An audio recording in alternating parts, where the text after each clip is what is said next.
Good morning, students. In this session, I will discuss about the major differences between a procedure-oriented programming approach and object-oriented programming approach.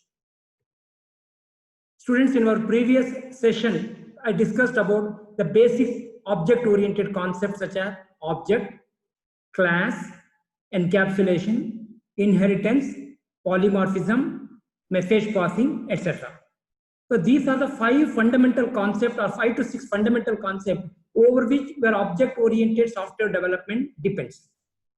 As the first concept, we'll consider a class. A class is nothing but a template or a structure for creating object. Class tells what member data and what member functions are included within each object. As an analogy, the class can be viewed as your negative of your photo, and the objects are nothing but positive prints of your photo. When you take the printout of your negative photo, all the prints will look similar. That means all the object will be similar to that of a class. The second basic concept of object-oriented programming is object. Objects are nothing but runtime entity. So they are just like variables in your C language. The variable takes space. So just similar to variable, objects also take space or takes memory. But every object is a member of a particular class. As an example, banana is an example for fruit. So here, fruit is a class and banana is an object. Similarly, scooter is an object of the class called vehicles. So every object you consider must belongs to a particular class. All the objects of that class will have the same characteristics of that of class. So class specifies only the template for creating object. But in any object-oriented programming, our basic interest or main focus is on data. So data should not be allowed to move freely. So for that reason, the member data and the member function are wrapped inside a unit. That unit can be considered as an object or a class. So such a process of wrapping of member data and member function together inside a particular unit, we call it as encapsulation. The main idea behind encapsulation is to provide security for your data. Once the member data and the member functions are encapsulated, member data cannot move out of that object. So in that case, what happens is your member data ties the member data within that particular class or an object. In an object-oriented programming, another advantage is reusability. What is already there, you need not repeat in the next class. So you have a class called work existing class. That existing class, we call it as a base class. From the base class, you can construct or you can create another class. All the member data, all the member functions of the existing class or the base class is available for the new class you are going to form out of the base class. The new class you are forming out of the base class, we call it a derived class. So all the member data, all the member function present inside the base class is available for the derived class. But the derived class can have its own characteristic, can have its own additional member data, can have its own additional member function. So we are extending the base class to a new class called derived class. So like that, from that derived class, we can form one more derived class, or sometimes we can combine 2-3 base class and form a new class. So such a concept of forming or creating a new class or a derived class from an existing class or base class, we call it as inheritance. The main idea behind inheritance is to permit the programmer to reuse what is already there. The next function is polymorphism.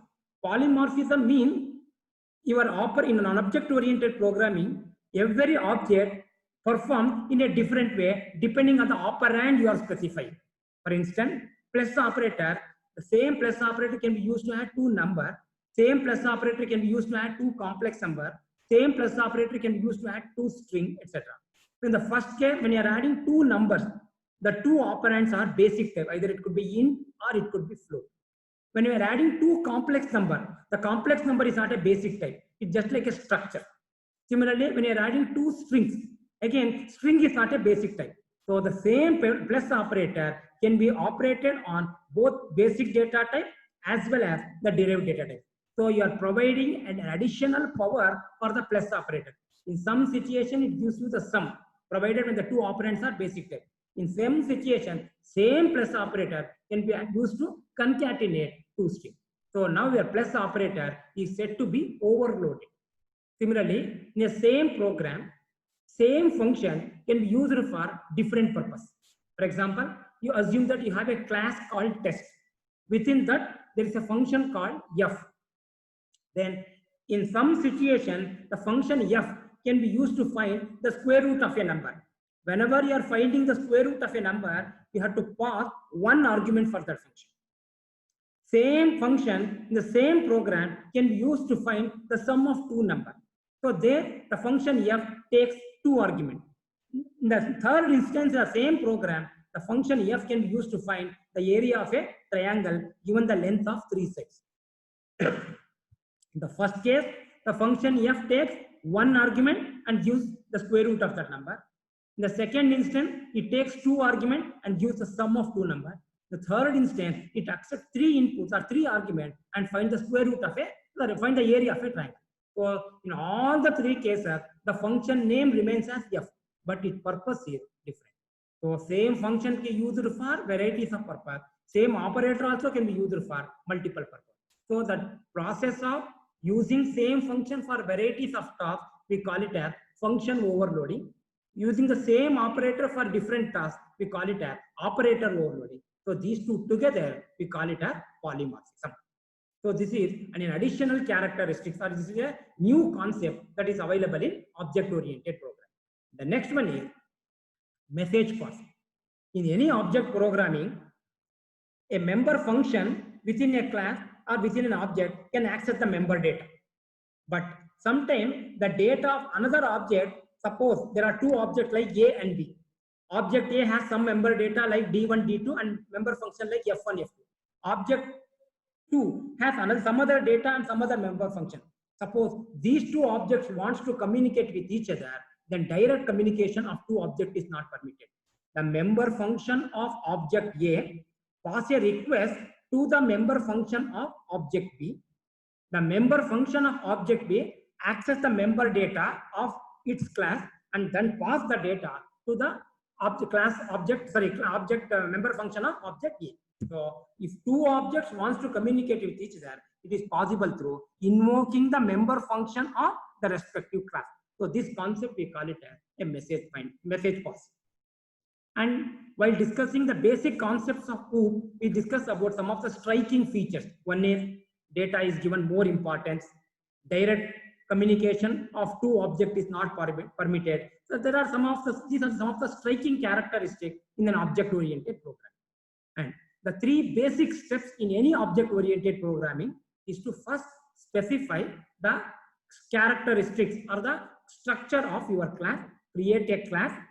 The next one is create object. The third one is establish communication between the two objects. While establishing the communication between the two objects, first you have to specify which member function to be invoked. So these are the three basic steps in any object-oriented programming.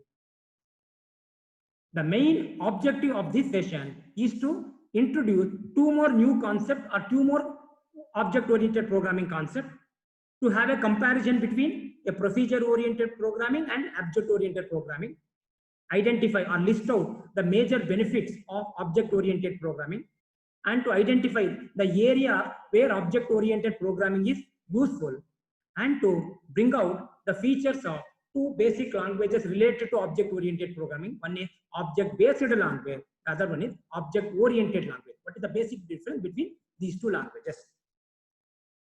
After attending this session or at the end of this session, students should be in a position to understand the additional concepts of OOPs, how object-oriented programming is different from procedure-oriented programming, what are the basic benefits or what are the benefits an object-oriented programming offers, and they should be in a position to identify in which area OOPs concept or OOPs programming can be useful, or which area OOP programming can be used. And last one is, what are the difference between an object-based language and object-oriented language. You should be in a position to tell the difference between what feature can make that language as an object-based language and what characteristics makes that language an object-oriented language. One additional feature of object-oriented programming is abstraction. Abstraction means hiding certain unwanted things. When you hide certain unwanted things, your complexity is minimized. So hiding of background details or unnecessary detail, we call it an abstraction. As an example, when you go to a showroom to purchase a car, when you purchase a car, our intention is to use the car for driving purpose, that too with a family. But when you purchase a car, the supplier or the manufacturer will not reveal how the car is manufactured, what are the technicalities involved in the manufacturing detail. The manufacturing detail is completely abstracted because that detail is not required for a purchaser. What he wants is driving with a car. So he pay the money, buy the car and use it for the purpose he wants. But he is least bothered about how the car is manufactured. So such details are hidden means your complexity is minimized. So this process of hiding unwanted things or unnecessary detail, we call it as abstraction. Similarly, if you go to a hotel, you order some new dishes that you like. The supplier brings the dishes and keep it on your plate. Your intention is what? To eat the dish. So you will enjoy the dish and you will eat it. But the supplier will not reveal the details of how the particular dish is manufactured inside a kitchen. So that details are completely hidden. So such hiding, we call it as abstraction. In object-oriented programming, there are two types of abstraction. One is data abstraction as well as function abstraction. Because in object-oriented programming is an extension of procedure-oriented programming. In a procedure-oriented programming, data is not given any importance. There we don't bother about the data abstraction. There, procedure-oriented programming support only function abstraction. But in object-oriented programming, there are two types of abstraction. One is data abstraction as well as procedure abstraction or functional abstraction. When we are working with data abstraction means whenever you are working on a data, our importance is to what is the data, what are all the operations we can perform on the data. We are least bothered about that how the data is stored inside the computer memory, etc. So that implementation or the storage details are completely hidden from the programmer. As an example, consider an integer. For a programmer, integer means what? It's a number without the fractional part. An operation we can perform on integer is we can add to integer, we can subtract to integer, we can multiply, we can take the square root, etc. But the programmer least bother about how the integer is stored inside the computer memory. So that is the burden of your software designer or the computer architecture designer. Similarly, whenever you are working on a function, our intention is to use that function for the purpose that we want. But how the function is implemented, we are least bothered. So hiding such details in a function, we call it a function abstraction. Hiding the storage details of the data, we call it a data abstraction. You know, most of us are working with MS Office. One example is MS Word software. Whenever you're working on MS Word, our intention is what? To use that software for typing a letter, editing the letter, formatting the letter, and taking the printout. But the Microsoft people have hide certain details of how the program for that MS Word is developed. So that development detail is completely hidden. So that hiding of detail, we call it as abstraction. Abstraction main advantages, it reduces the complexity and increases the flexibility of the program. Because of that background detail is completely hidden, mean for a normal user, for a layman, the program becomes very easy to use. And it increases security of your application program because the unnecessary details is not at all visible to you. Mean nobody can tamper, nobody can alter the details. Another concept about the object-oriented programming is dynamic binding. Dynamic binding means in an object-oriented programming, within a class we have some certain functions. But whenever you call it, which function is executed is known only at the time of execution. As an example, you consider a class called shape, which has one member function called area. From that shape class, we call it as a base class. From the class, we created three derived classes. One is rectangle class, one is circle class, one is triangle class. Within all these three classes, the method area is available because derived class can make use of the member function of the base class. So whenever the method area is called, which method or the method of which class is executed is known only at the time of execution. For example, in the finding the area of a rectangle, we have to pass two parameters. One is length, the other one is breadth. To find the area of a circle, we have to specify only one parameter, that is the radius. While finding the area of a triangle, we have to specify three parameters A, B, C. So the A, B, C corresponds to length of three sets. So whenever the area method is called, whether the member function of rectangle class is executed, or the circle class is executed, or the triangle class is executed, is known only at the time of execution. So this process we call it a dynamic binding. So far we have studied procedure-oriented programming as well as object-oriented programming. The basic difference are, in the case of procedure-oriented programming, the focus or emphasis is on function. In case of object-oriented programming, the emphasis is on data. In the case of procedure programming or procedure-oriented programming, the first importance is for function and the second importance is for data. In the case of object-oriented programming, it is the reverse. The first importance is on data and the second degree importance is on functions. Procedure-oriented programming is nothing but collection of many functions. Object-oriented programming is nothing but collection of many objects. And in the case of procedure-oriented programming, every function is nothing but set of instruction or a collection of instructions. An object is a collection of some data called member data and some function called member functions. In the case of POP or procedure-oriented programming, data can easily move from one function to another function because you cannot prevent it. That's the reason there is no security for your data. In the case of object-oriented programming, your object never permits the data to move out of its object. So the data can be accessed only by the respective member function. So data cannot move out of an object. These are the basic differences between a POP, procedure-oriented programming, and object-oriented programming. But still, there are many differences. In the case of procedure-oriented programming, for every real-world example you take, you cannot have an equivalent function. There is no one-to-one map between programming function and real-world element. For example, if you consider a pen, you cannot write one function for pen.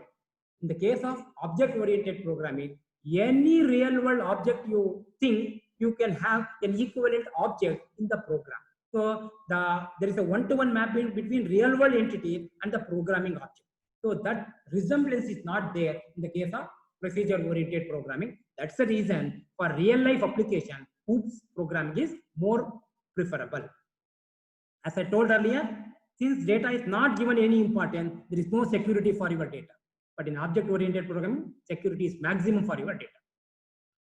Two functions in a procedure-oriented programming can communicate with each other by means of passing of arguments. In the case of object-oriented programming, it is done through invoking the member function of the respective classes or respective object. Some of the examples of procedure-oriented programming are C, Pascal, and an example of object-oriented programming are C++ and Java. Then, what are the benefits or advantages of OOPS? Security. In the case of object-oriented programming, security is achieved through a concept called data encapsulation. What do you mean by data encapsulation? Wrapping or protection of data and member function together in a single unit called object. Because of this one, data cannot move out of that object. Your data is secure. Reusability. In the case of object-oriented programming, with the introduction of the concept called inheritance, you can create a new class from an existing class. What is already there, don't repeat in the new class, only add the extras. Through the message passing, effective communication between two objects takes place.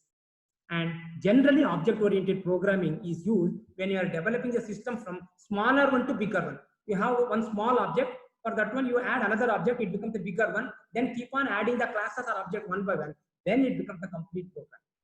For example, in the case of college, you create one object for faculty or one class for faculty, one class for course, one class for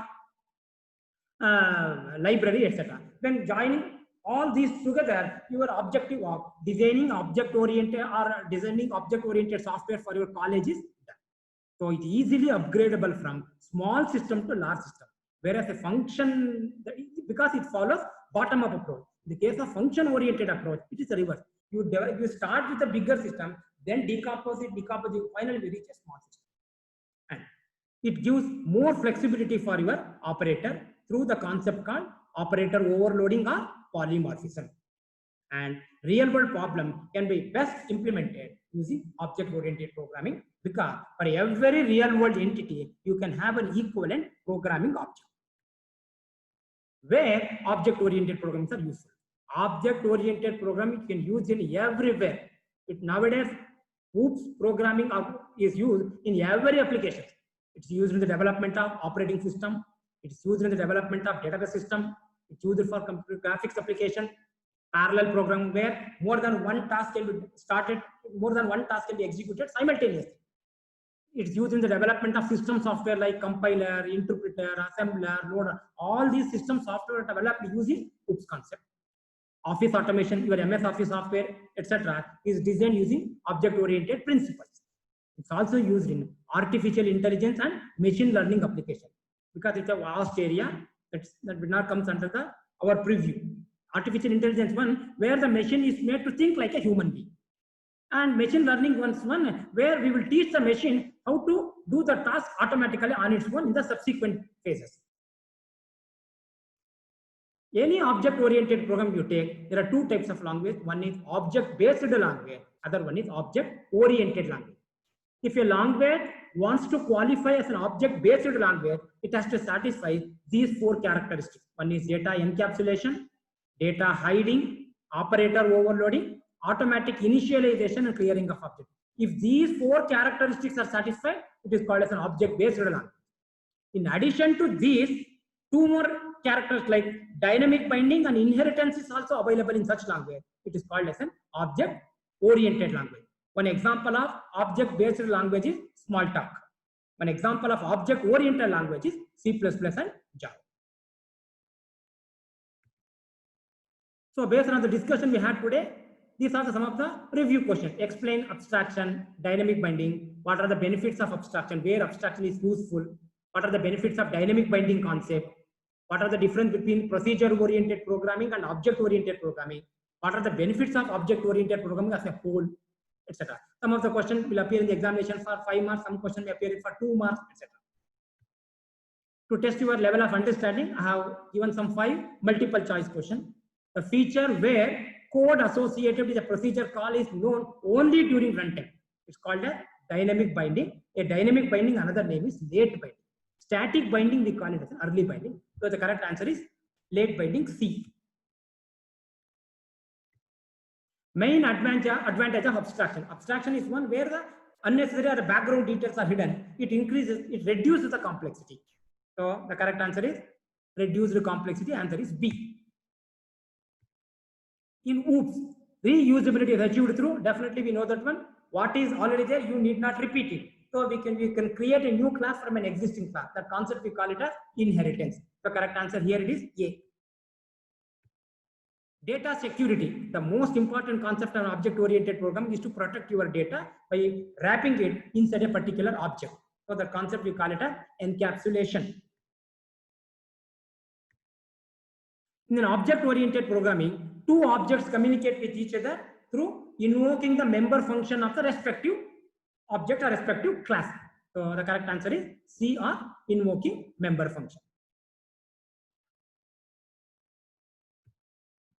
So thank you for attending this session. If you have any doubt, note down your queries, and one day I will fix up a live class using Google Meet where we will discuss all our doubts. But in the meantime, if you have any queries, any doubt, either you can call me directly over that number, or you can send your queries or send your doubts to that mail. Immediately I will reply your queries. Thank you.